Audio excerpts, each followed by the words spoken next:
Well, it's a great day in the morning. Great day to everyone. Welcome to C.O.M.E.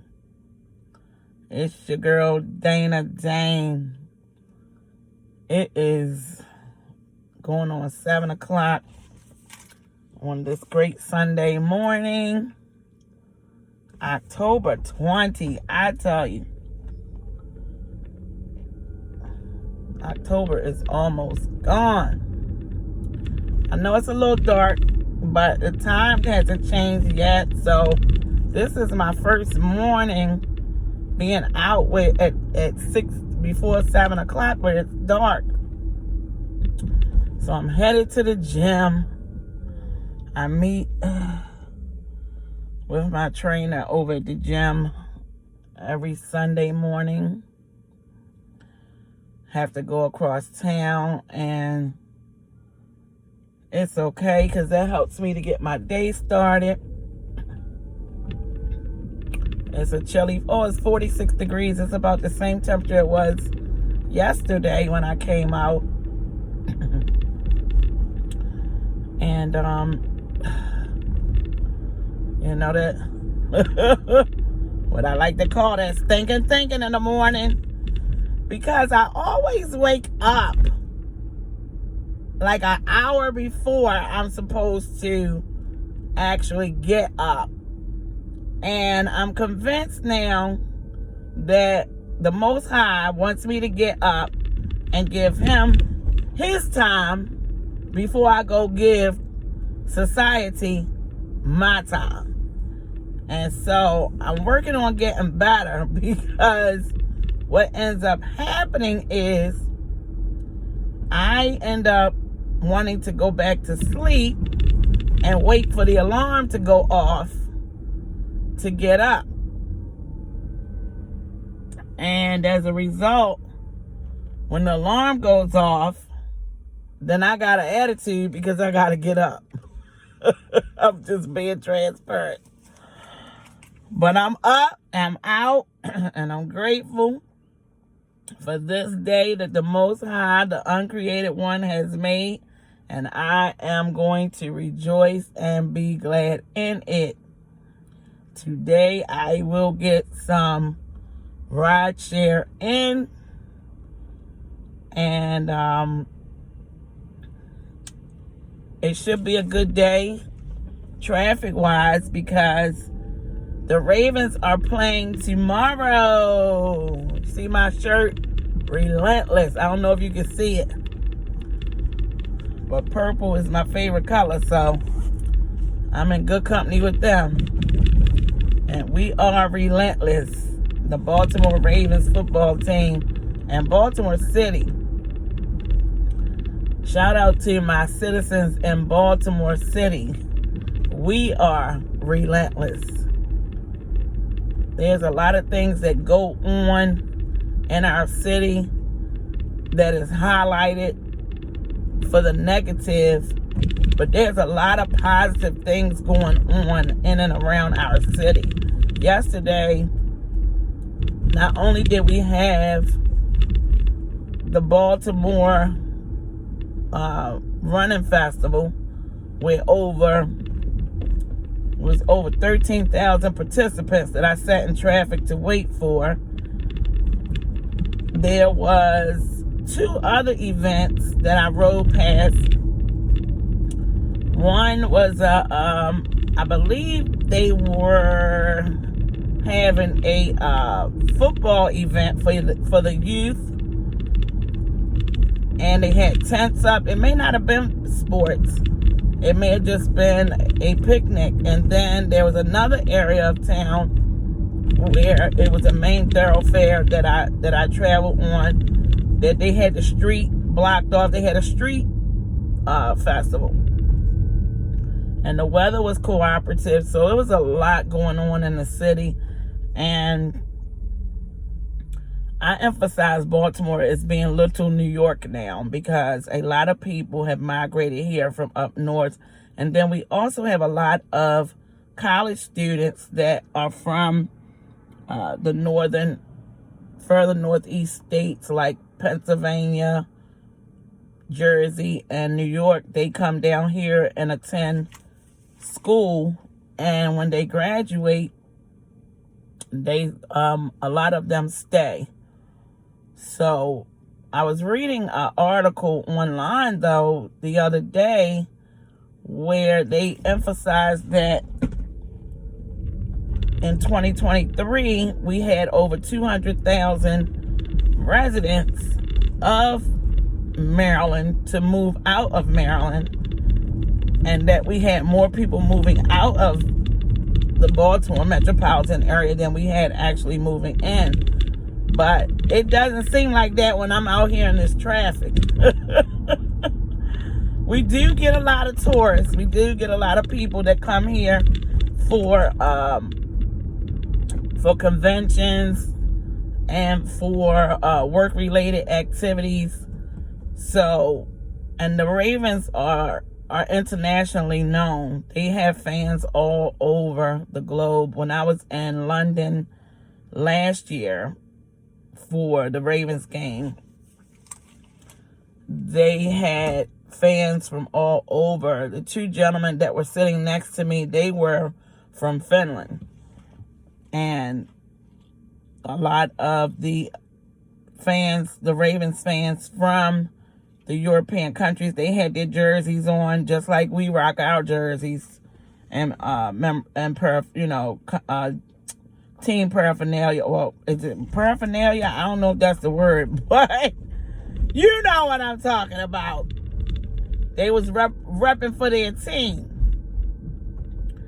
So it should be a good day for travel.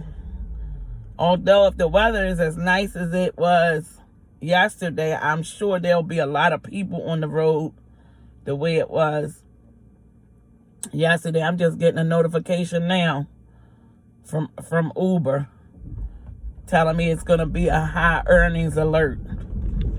I tell you, they make sure they notify their drivers as soon as they see you have your phone on and you up and cracking, because they monitor your location.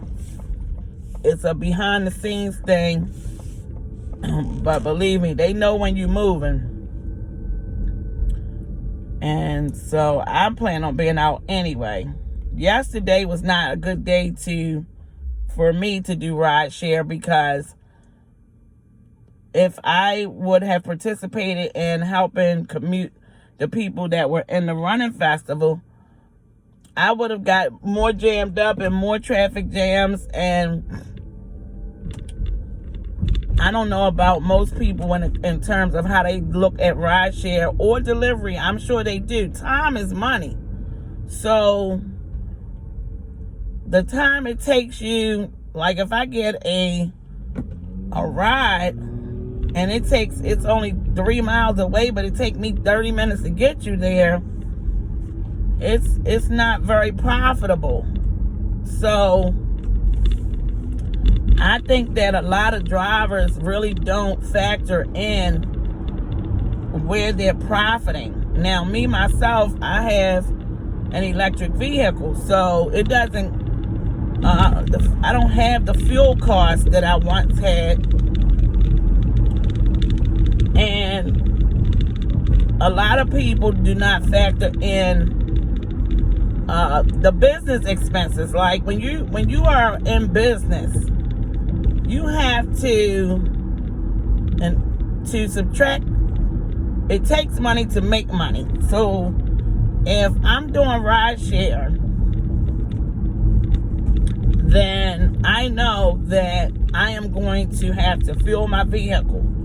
So let's just say I put $50 in my tank, and say I made $100 during the time that I was out.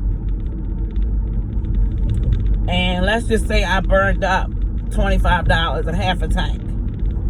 So my profit margin is $75. And I did 4 or 5 hours worth of work.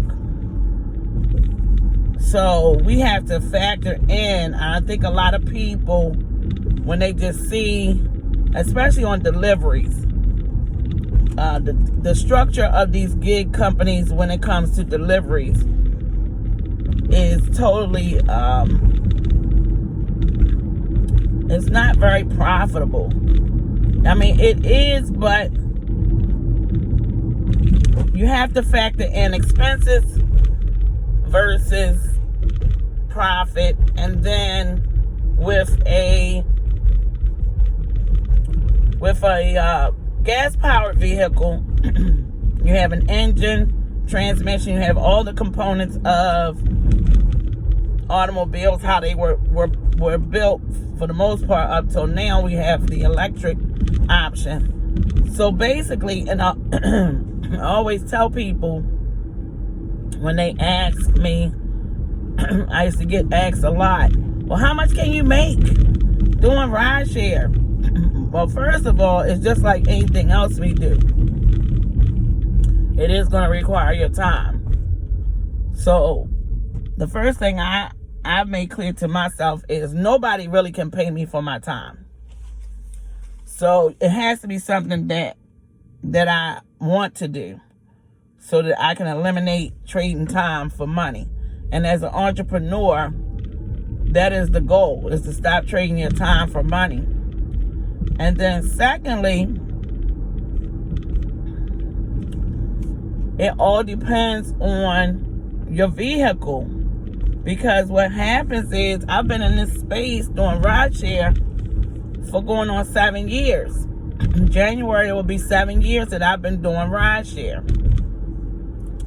And 4 of them have been full time. And what I have shared with people is, when you use your vehicle for business, your maintenance on your vehicle comes a lot sooner. And so what that means is your oil changes are going to come faster, because we have to change our oil recommended 3,000-4,000 miles. Some people 5,000 miles, depending on the vehicle. Your tires going to need to get rotated. Pray that you don't get hit a pothole too hard and do something under the steering column of your vehicle. Then you need a radiator flush when the seasons change. You need the transmission fluid changed. And then you need an air filter. You may need a PCV valve.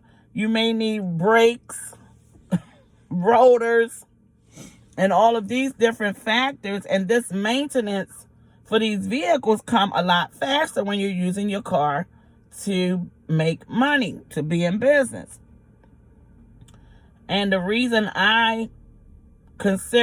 first reason I considered getting an electric vehicle is because pretty soon, in the couple years to come, in order to be on the platform of Uber and Lyft, they are going to require that you have an electric vehicle.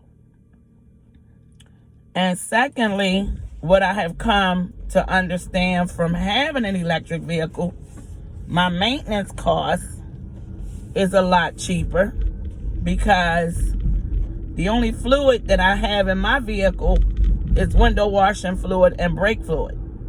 So when I go in for a maintenance checkup, which is every 10,000 miles, because all I'm doing is getting my tires rotated, pay $30 and I'm out the door. And so I'm more profitable now than I was when I had a gas-powered vehicle. And so that's how we have to do smart business. Now, some people are retired and they do delivery jobs and ride sharing stuff just to have time to make a little extra money. But as I said, we still have to factor in expenses, gross earnings minus expenses, and the final profit. So that, and I think that more people are starting to, so what I was going to say is, what ends up happening is, what I've noticed over my time of doing this, So people dog their cars out in the summer, earning this money, and then come fall, going into winter, the car is down. Car needs repairs. Or you've had an accident, because there's been a ton of accidents in our city lately, in our state, and just all around the globe. I don't know. I just think it's a different type of driver on the road now. And so when the summer's over, your car is dogged out. So now you wanted to drive to earn extra money to help you with other bills and expenses, but now you've created a whole new expense with dogging your car out. And then the same goes for the winter. We got people that have their cars and they do the ride share in the winter, and by the time springtime comes, the car is banged up or needs so much repair that they end up coming off the road. So I've been fortunate because I had a business mind before I went into ride share space. I did network marketing, so I was already an entrepreneur in the mind, because it does take training. And so I factored in all of that, and I just believe in taking care of my